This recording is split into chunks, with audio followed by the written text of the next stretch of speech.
we be eba Attention TV. So Attention TV say we inspire you more. And name so ewo social media isu na ebi na Attention TV ye de be eba be so. Timesa say nani dey kan wo dia be pay Attention TV ani die mu a obe subscribe aba ye channel no so na wasan so abo bell no so ama senia notification bia na say program bi a de betum bia won so won sabeka bi ahwe wo hwe wie so na wagya comment kama ye be kan ama prophet Ebenezer Opambour say eye John Dramani ni swearing in na ye na ye 7 January no organization no ye very poor, very poor. Just say eye poor ama poor the poor.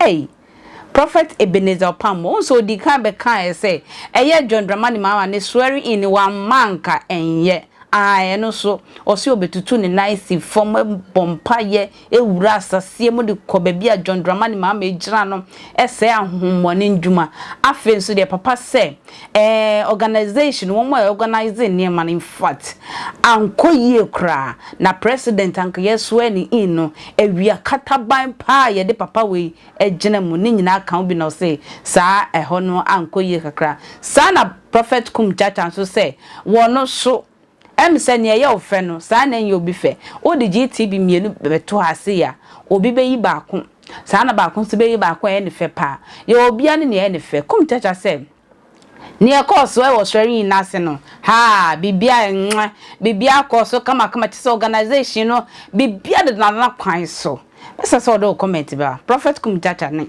prophet Ebenezer Opambour we say niema nkoyi we so say bibia ededa na kwan so ma ye nti omumra. Yes, script adwuma no ka ho bi. We patcho David. Woni do mo ye. We patcho me hu wada o. Enti ye din. That's. Erwadi Israel. Erwadi Israel said him from patcho. Yeah. Odi onyankopon to me ekota ye wura chi a. Enna no me patcho bi bia ye jojo. Na odi from patcho ye ntse boni bia. Enura Erwadi de ko he. Na sa organization we no one MPP aban na ye na say NDC aban na ye. Odi from patcho MPP aban. Sa organization we no menti ase na omo invite amount for info na invite won. Odi for patcho MPP for na be invite no. No mama NDC for bi be patcho. No mo so dia I invite o mo call for. Organization na nkoyi. And ankoyi kura me no ba bia me hu se oso pani o temi chenam ni kasa ono kwa be page bai na say no kura de o kan ye no kura. Because President Asai Ojina Wiam. Vice President say Asai Ojina Wiaketem. And Wiasa. And you president who peria. No, the Chief Justice Jina Wiam. We are not ten say no Mujina Wiam. Says black na about Montani Eurasan, President, and then the Pemwa, maybe I'm not one. And you are found. Life no no deep book, Serbian name. And I mean to me for myself call. So what you say? Maybe be a mechanical. Mean to me, the international. I did say, oh, and now one cast the name the entire. And who ya call our boneno, now who cast us some young no share here. So what you say? Yes, sir. And continue and go big. What the baller for near bonnet. He be in wait as a president who can share that space. And what is that? Natalia shall say, fair. And what your men. Ma pe ho eye kwanya omofa so a omugina biam no me huni ma mienu ana mampe ba wei eye ba kro ndem PSC ya chimeka ho ase inauguration no kobi mi kobi pa na uhu ne masen bibia fantastic ebin sida from 1992 kabina min kabi amamu bae ebepem ne ye de ye papa si ade so no crowd we call ho no ebi masada ebi kurensi da ebi kura koda ho ma de chen ebi koda ho e ma de chen ebi nsi da wo hwe crowd ana bibia ye unique ana bibia ye fe ana bibia course bia is so dynamic and powerful and fantastic. So dynamic, yeah, powerful and fantastic. Thank you.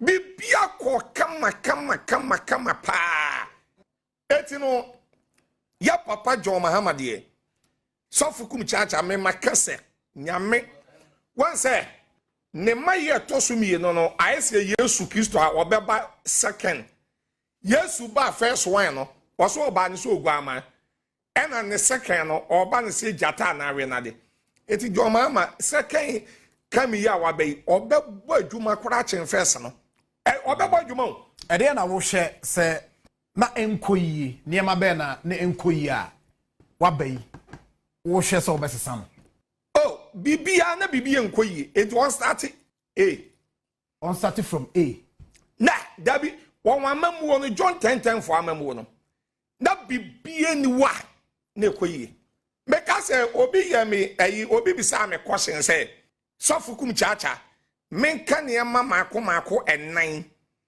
a ya papa nanado danko akufu ado eko efie no me de be kai no ana me say nanado ye kai no unkai nanado danko akufu ado dabi o se menka ne ma enan nanado ba ya obedi ahenie ye de be kai no so obi sa me say sofu Kumchacha nka ne mama mako enan a matumi aka ni edi kan ne say nanado ba ga na abedi president no oda da nipa da nyankopon number 1 sa wo so obesi aso de amenyame quotation bi o osenkafo etire enum chichemu 9 eno no ya na mempesa me de ma no beka what you say but your bible Ecclesiastes chapter 5 verse 4 wudi ma se me o wudi me de o opa kan kache what there be sa bible wo wa de so bible wo wa de so wa kan ba wo kache was it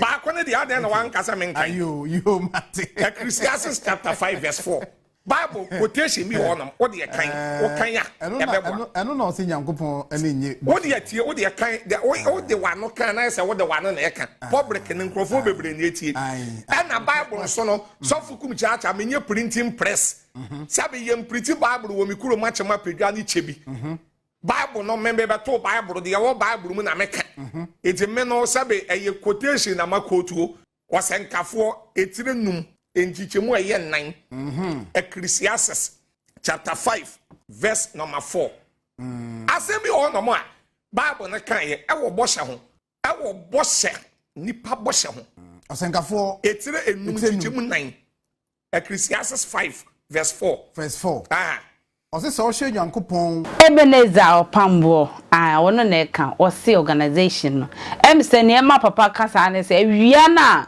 ye de president ne vice ejina so na wo musua na se awia na no odimpa enti wo se yin a ye wo TV so na ehu se bibia efe ne so wo bowura ho physical kohwe ne ma everything is poor be da se wo twem akra